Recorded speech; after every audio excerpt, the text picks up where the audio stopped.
Olá, terceiro ano. Então, vamos falar sobre corrente elétrica.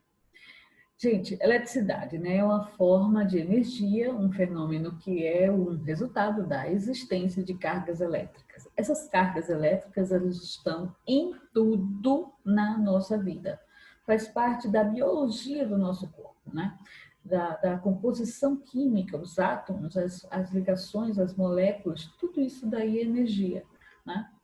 Mas essa energia que nós vamos estudar, essa manifestação da energia através de uma corrente elétrica, proporcionou várias coisas no nosso mundo moderno, como luz, né, lâmpadas, geladeira, som, televisão, computador. Agora mesmo eu estou precisando de energia para gravar minha aula para vocês, né?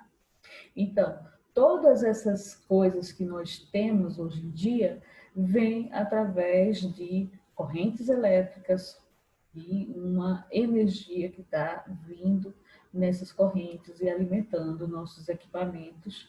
Hoje em dia, com vários cuidados para evitar sobrecargas e tudo mais. Bom,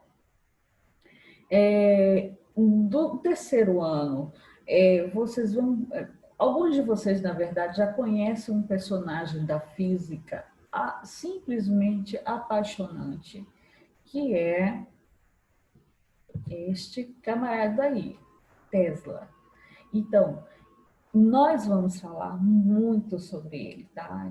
E garanto para vocês que vocês vão se apaixonar por essa figura maravilhosa, porque além de super inteligente, um gênio da física, ele tinha uma humanidade aflorada muito linda, né? Tesla tinha o sonho de fazer com que, de conseguir manipular toda essa energia que existe ao nosso redor e transformar isso em energia gratuita para todos, né? De uma forma para todo mundo mesmo, sem distinção de classe social, todo mundo teria condições de ter acesso a essa energia. Inclusive, Tesla era um visionário para a época dele, né? Ele já falava, naquele tempo, ele já falava em carros movidos a energia solar, já tinha protótipos, né? Desenhos sobre carros movidos a energia solar, ele já falava de energia limpa naquela época. Imagina se tivesse dado a oportunidade a esse homem dele realmente colocar em prática tudo o que ele queria para a humanidade. Como seria o mundo se Tesla tivesse sido realmente respeitado? Bom, a gente vai conhecer a historinha de Tesla um pouquinho mais para frente. Vocês vão gostar bastante, vão ficar um pouco revoltados com alguns personagens também, mas faz parte. Bora lá. Animação aí, gente, foi bem rapidinho. Eu não consegui colocar esse GIF para ele ficar movimentando, mas aí é um circuito simples, pequenininho, onde você tem uma pilha, né, que vai estar aí como um gerador de energia, e você tem a lâmpada que tem o seu filamentozinho enroladinho, que é um resistor. Ele vai fornecer, ele vai reter a corrente ali ao ponto daquilo ali ficar incandescente, né? Então, e a lâmpadazinha clarear o ambiente. Então, isso aí é um exemplo de circuito bem simplesinho que se pode fazer com uma lâmpada pequenininha e uma pilha também, dessas comuns que a gente tem em casa, ok? Então, bora lá. O que é uma corrente elétrica, né? Uma corrente elétrica é um movimento ordenado de portadores de carga elétrica ao longo de um condutor, isto é um movimento que ocorre em uma direção e em um sentido definido. Então, gente, em todos os corpos existem elétrons circulando ali, tá? Só que eles estão aleatórios, ok? Então, eu preciso de alguma coisa, de um gerador de tensão elétrica, um DDP, né? forneça uma tensão elétrica, um geradorzinho que forneça uma tensão elétrica para impulsionar esses elétrons, para que eles possam fluir organizadamente, fluir de maneira ordeira, ordenados, né, nesse circuito. Eu preciso que eles estejam também em um condutor, em um material que seja fácil o trânsito deles, que facilite o trânsito desses elétrons, certo? Aí, se eu tirar aquela bateria ali, professora, então não vai ter mais elétrons ali dentro? Vai ter sim, só que eles não vão estar mais impulsionados, tá? Eles não vão estar circulando mais organizadamente. Então, os materiais existentes dividem-se em dois tipos, dois grandes grupos que são os condutores e os isolantes. Por exemplo, borracha é um isolante elétrico. Borracha é um isolante elétrico. Então, quer dizer que a energia não passa para a borracha? Passa. Passa, só que ela não consegue fluir dentro dessa borracha para passar um choque, por exemplo. Então, eu estou com uma luva e aí eu toco uma luva apropriada, né, para tensão elétrica, ok? Não é qualquer luva. Então, eu vou lá e toco naquilo ali, eu não levei choque. Não levei choque porque os elétrons passaram para ali, aquela corrente, né? Aquela corrente passou para a luva, mas lá daquele material, eles não conseguem transitar organizadamente e ao ponto de conseguir passar para a sua mão. Tá? Então, é por isso que é um isolante elétrico, ok? Então, isolante elétrico é isso. E o condutor elétrico, ele vai facilitar essa passagem. Então, se eu pegar uma barra de ferro e enfiar na tomada, o que é que vai acontecer? A corrente elétrica ela vai passar para aquele pedaço de ferro e como o ferro é um condutor, aquilo ali ó, vai fluir e vai chegar até a minha mão, ok?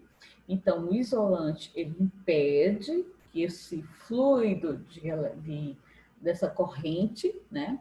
E os isolantes, né? Os isolantes impedem esse fluido e os condutores vão facilitar esse fluido de elétrons, ok? Então, o que provoca uma corrente elétrica? Já tinha falado, né? O que vai provocar uma corrente elétrica, o que vai fazer com que esses elétrons eles caminhem, circulem de forma organizada por este fio condutor, tá? Por este meio condutor, vai ser uma bateria, vai ser um gerador, tá? Então, estabelecida uma DDP, que quer dizer diferença de potencial ou tensão elétrica entre os terminais dos condutores, obtemos então um deslocamento de portadores de carga. Conclusão: a corrente elétrica é causada por uma DDP, diferença de potencial elétrico, ou uma tensão elétrica nos terminais dos condutores. Condutor, gente, é o fio, tá?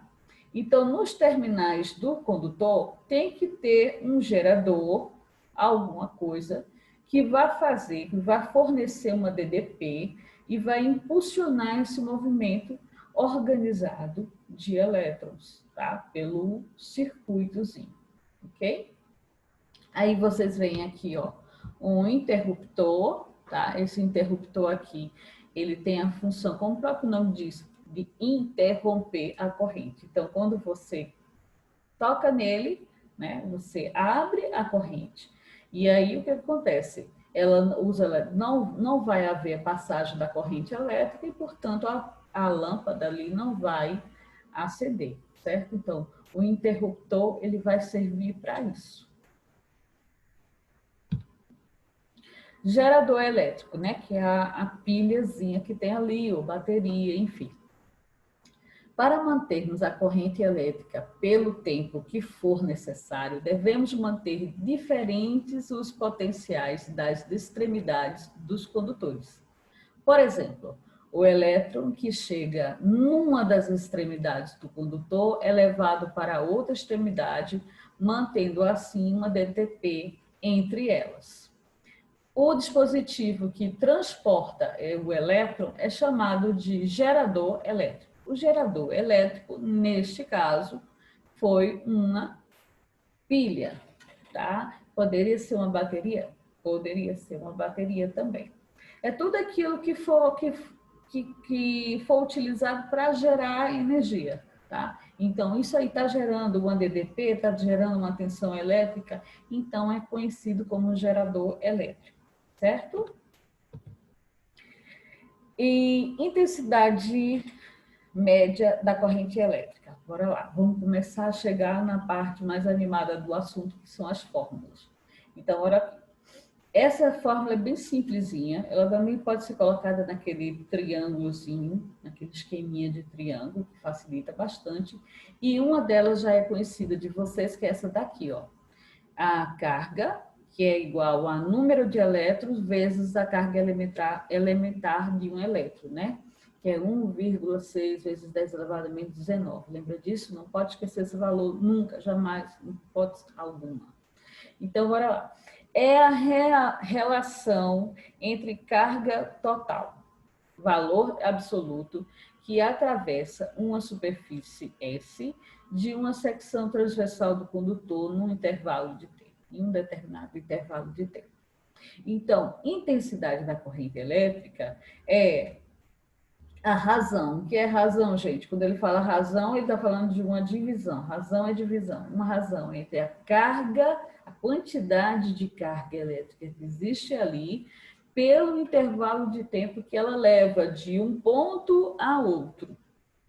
Tá? Geralmente não. Esse tempo ele tem que estar dentro do Sistema Internacional de Medidas, e ele vai estar em segundos. Então, se a questão tem um valor de tempo em minutos, você tem que transformar em segundos. Se tiver em hora, tem que transformar em segundo também.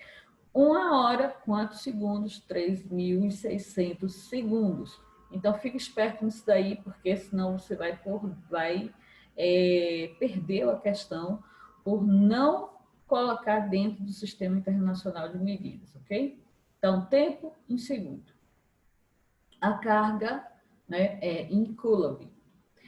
E a intensidade da corrente é em ampere, representado pela letrinha A, tá? Ampere foi dado, leva esse nome, né, por conta do físico, do francês, do matemático e físico francês André-Marie Ampère, tá? Então, o sinalzinho, ó, só uma questão de curiosidade, né? O sinalzinho aqui é um sinal francês, ok? Então, não é o nosso acento agudo, não. É o sinal, a acentuação francesa. Então, ampère, representado pela letrinha A, tá bom? Novamente aqui, que eu acho isso importante a gente frisar bastante. Então, aqui a gente tem o A, que é ampere, carga, que é coulomb, tempo, variação do tempo, ou intervalo de tempo, né?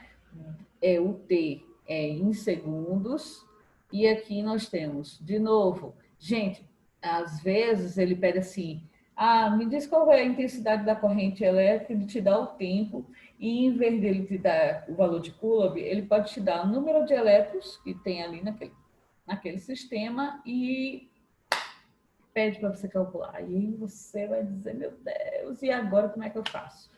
Não tem grilo, né? É só você lembrar que o que aí vai ser N vezes E, né? Então, você vai pegar o número de elétrons, multiplicar pela carga elementar do elétron, vai descobrir o valorzinho em Coulomb e vai colocar na fórmula e vai resolver do mesmo jeito, ok? Agora, sim, outra coisa muito importante, os submúltiplos.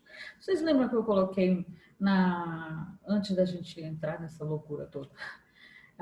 nós estávamos vendo justamente aquela fórmula anterior, da foto anterior, e eu coloquei os submúltiplos de Coulomb, né? E existem submúltiplos de Ampère também, e são do mesmo jeito, na verdade. Então, miliampere, MA, só muda a letra, tá? MA, então é 10 vezes, ou 10 elevado a menos 3, microampere, 10 elevado a menos 6, nanoampere, 10 elevado a menos 9 e picoampere, 10 elevado a menos 12. Tem mais submúltiplos? Tem, mas eles não são tão comuns quanto esses. Então, por isso que geralmente os livros traz esses submúltiplos aí, ok? E o sentido, gente? O sentido.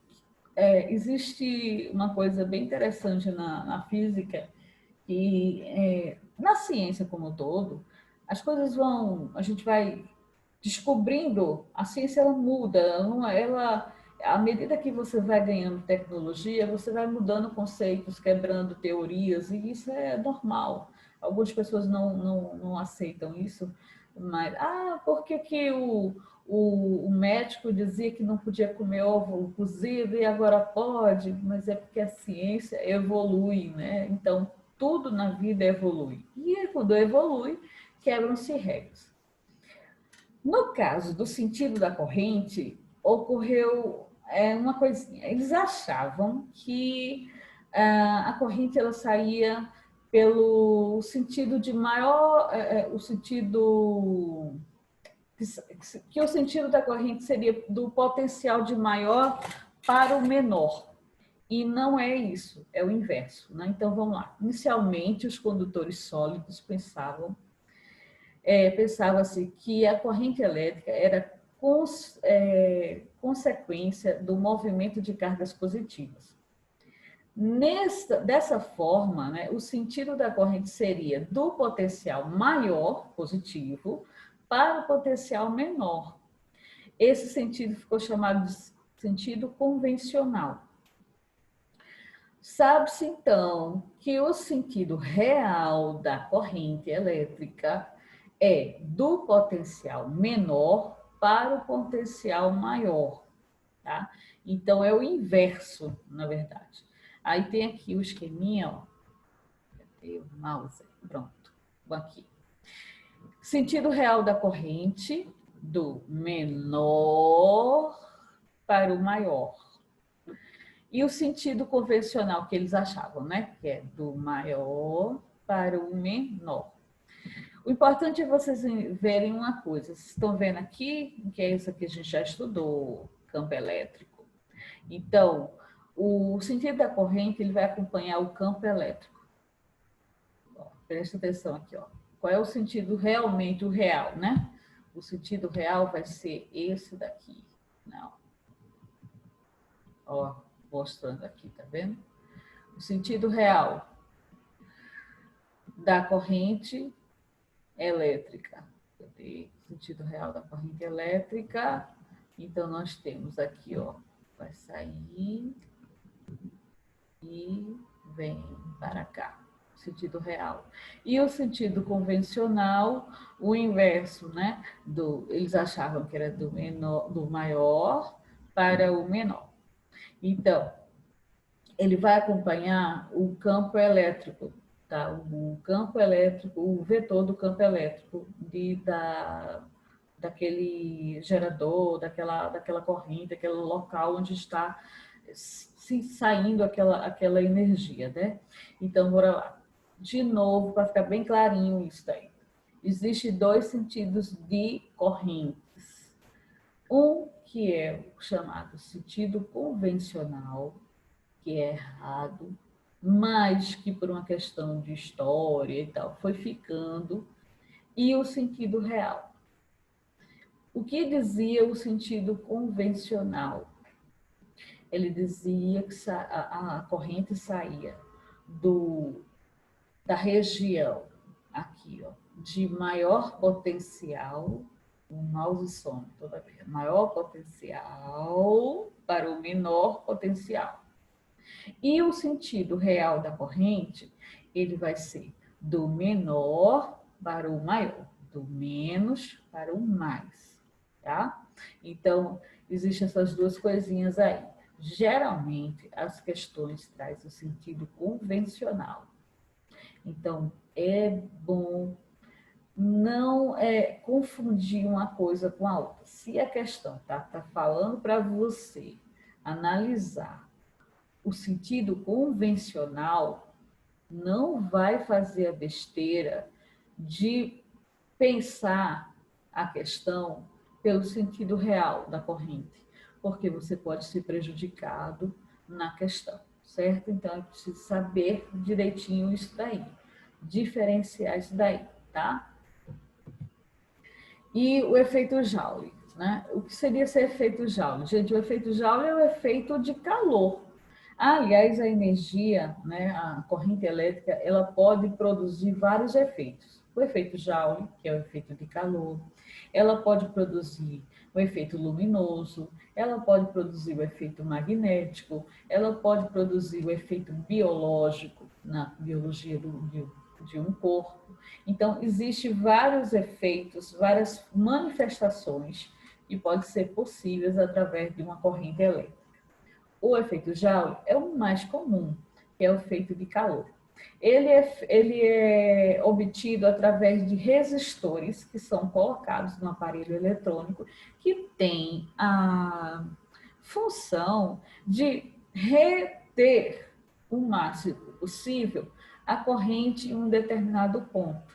Então, à medida que essa corrente ela vai ficando mais tempo em um local, os elétrons eles vão se colidindo com os átomos daquele condutor. E isso vai transferindo uma energia cinética numa velocidade muito grande, essa energia cada vez mais recebendo energia, cada vez... E isso vai, então, aquecendo o material. Então, o fio ele vai ficando mais aquecido e aí ele produz esse efeito térmico no aparelho. Quais são os aparelhos que vocês têm em casa que trabalham com calor? Aí só pensar um pouquinho, ó, vocês têm ferro de passar roupa, né? Então, o ferro de passar roupa tem resistores que vão reter o máximo possível a corrente para poder provocar esse efeito de calor. Tá? Aí tem secador de cabelo, chapinha. Então, tudo que você. O liquidificador, você vai estar lá batendo o negócio lá. Você passa a mão no equipamento, se você usar por muito tempo, você vai ver que ele aquece, não é? Então, aquele aquecimento é provocado por resistores, certo? Hoje em dia, os resistores, eles estão... os equipamentos, né, que trabalham com essa função de aquecimento, eles estão com uma tecnologia mais avançada, então eles não aquecem até pipocarem, né? Então, eles aquecem até um certo ponto e começam a esfriar. Então, por exemplo, o ferro de passar roupa. O ferro de passar roupa tem as lâminas bimetálicas, né? E elas dilatam em diferentes proporções, e isso faz com que o termostato ele consiga aquecer aquele equipamento até um certo ponto e aí controla aquele aquecimento ali, disparando um dispositivozinho que interrompe aquilo ali, esfriar e tal, e depois o equipamento volta a ser aquecido novamente.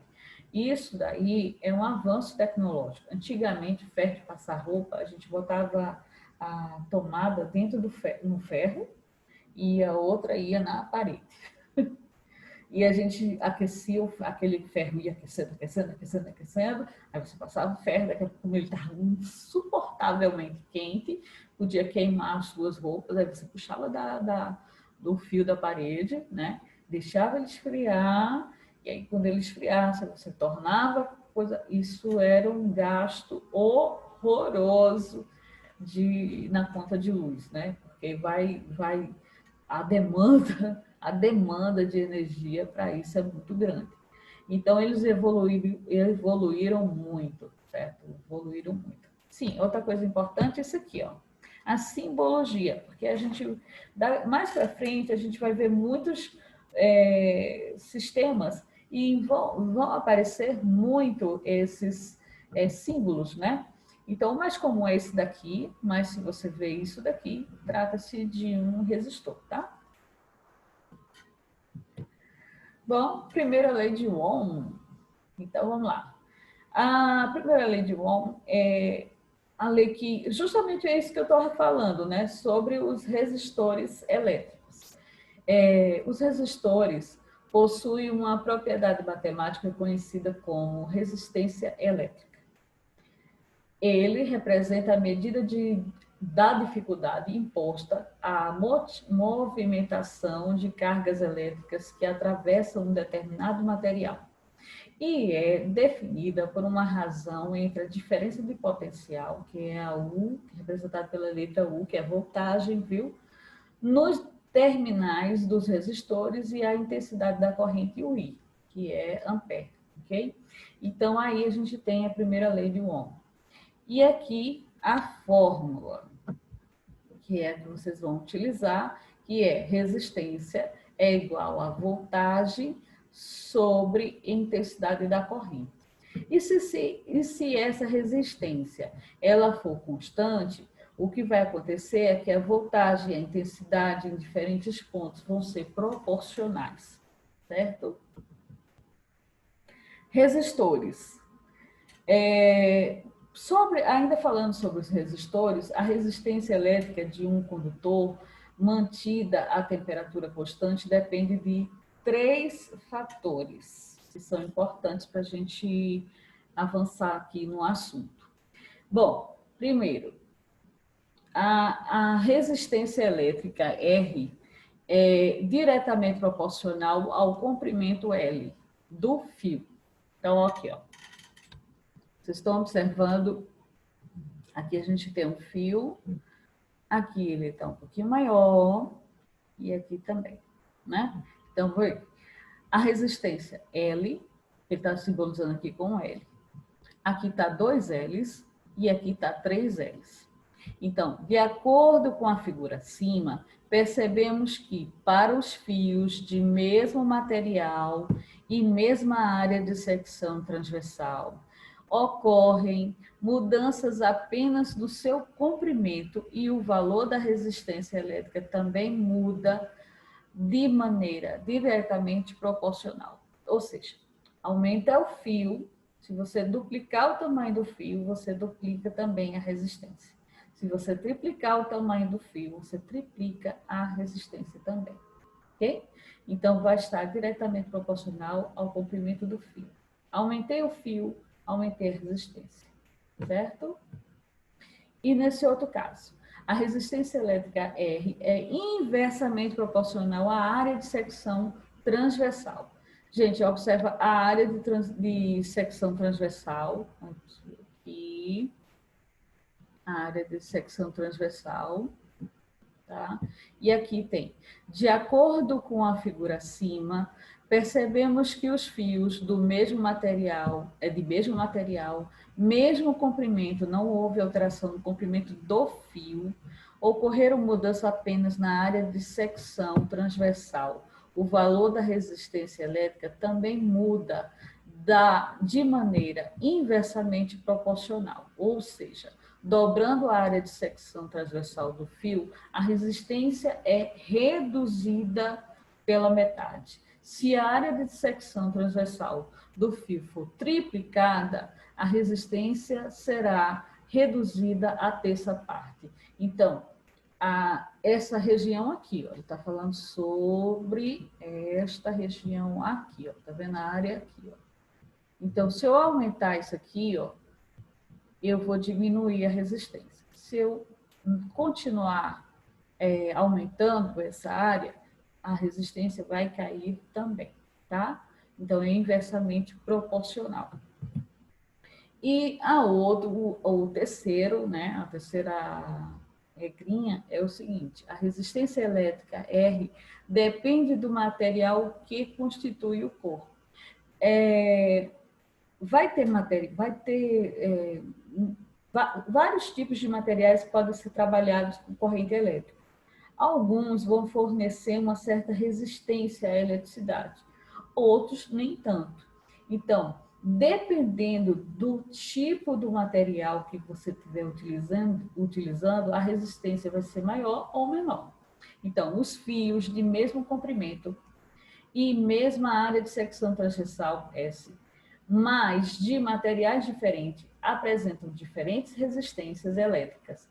Há essa dependência do valor de resistência em relação ao material que constitui o resistor, chama-se resistividade do material, ou seja, a capacidade dele reter ou não aquela corrente por um pouquinho mais tempo para que haja o efeito esperado, que seria o efeito de Joule, né, de calor, de energia, ali, energia térmica, ok? Então, isso daí se deve à segunda lei de Ohm, que é com esta formulazinha bonitinha aqui. R de resistência, esta letrinha grega aqui não é um P, tá? É o Rho. Ops, cadê você? Gente, o mouse some. Aqui, achou. Pronto. Aqui é o Rho, que é uma letrinha grega. L é de comprimento e S área, a área de secção transversal, tá? Então, essa resistência é dada em ohm. O Rho, ele é dado em ohm vezes metro. O comprimento é em metro. E a área de secção transversal do fio é em metro quadrado, ok? Sim. Este valorzinho, quando você for utilizar essa fórmula, o Rho ele vai ser dado geralmente na questão, tá? Por exemplo, de acordo com o material tal, aí ele dá qual é o valor, certo? Então, inclusive, algumas questões, o livro traz até uma tabelinha mostrando essa relação aí, ok? Agora vamos ver um exercício. Um condutor é percorrido por uma corrente elétrica de intensidade de I igual a 800, um submúltiplo de ampere, né? Aí nós temos aqui, ó, conhecida a carga elétrica elementar, que é o Ezinho, 1,6 vezes 10 elevado a menos 19 coulomb. Questão boazinha, viu? Porque tem questão que não dá mais esse valor, não. O número de elétrons que atravessa a secção normal desse condutor por segundo é. Aí tem lá as opções para você calcular. Bora lá? Então, a fórmula utilizada é essa daí, que a gente vai calcular aí o que ele está pedindo. Ele está pedindo aqui, cadê? Ele deu ampere, ele está pedindo a carga, né? Então, vamos lá. Bom, substituindo o valor, né? Aqui, ó, ele deu a intensidade, ó. Vendo? Como é um submúltiplo, eu vou estar substituindo, botando em notação científica. Sinto muito para quem não gosta de notação científica, mas isso vai persistir na vida de vocês por resto da eternidade, ok?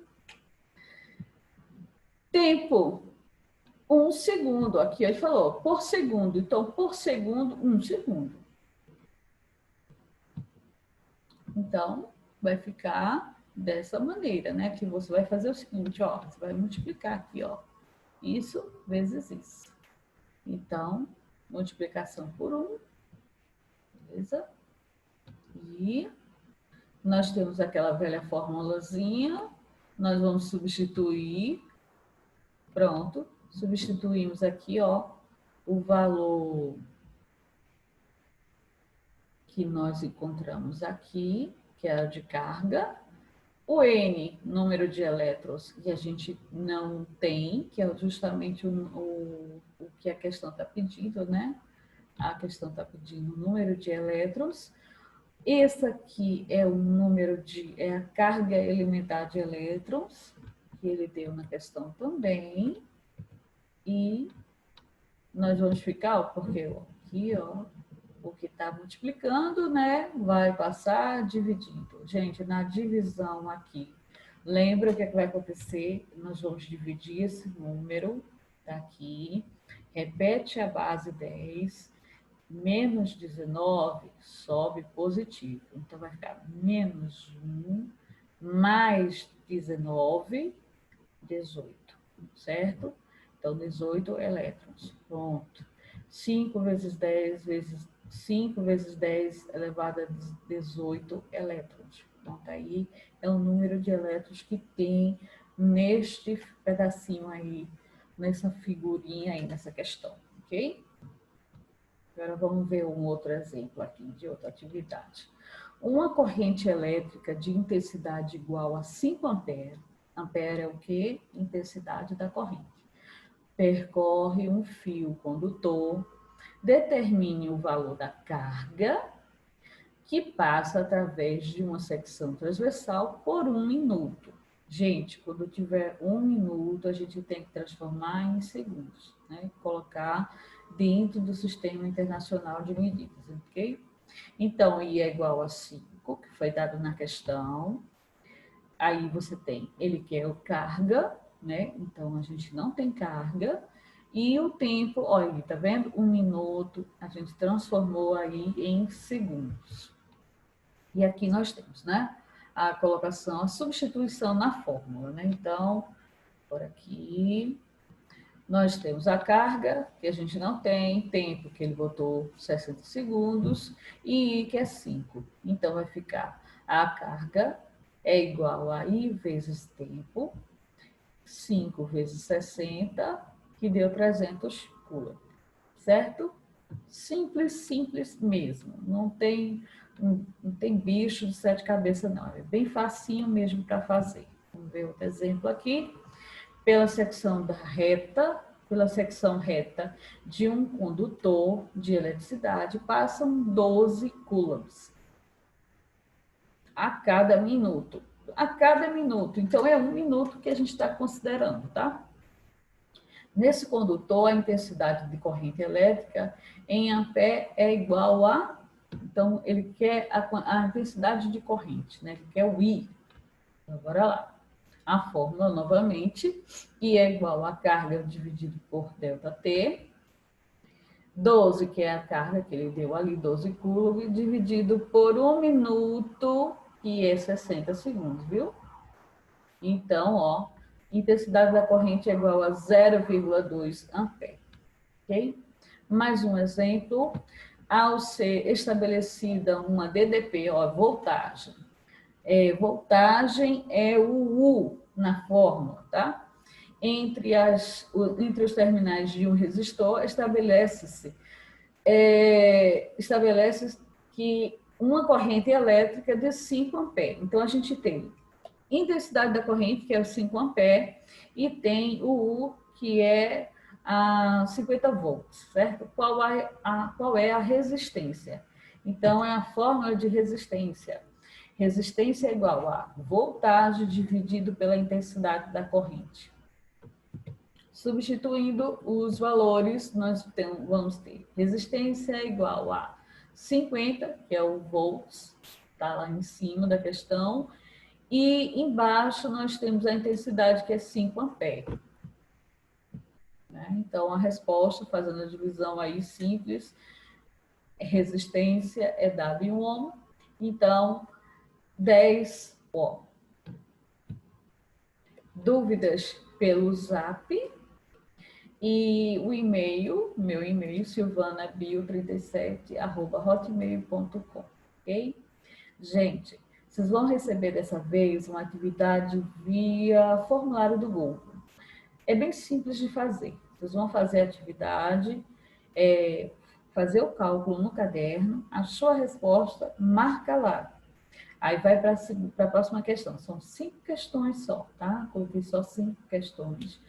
Nessa atividade já vai 2 vídeos de apoio, acho que foi 2 que eu coloquei, 2 vídeos de apoio, tá certo? Para que você possa rever e tal. E à medida que você for fazendo no seu caderninho, você vai lá e marca a resposta, ok?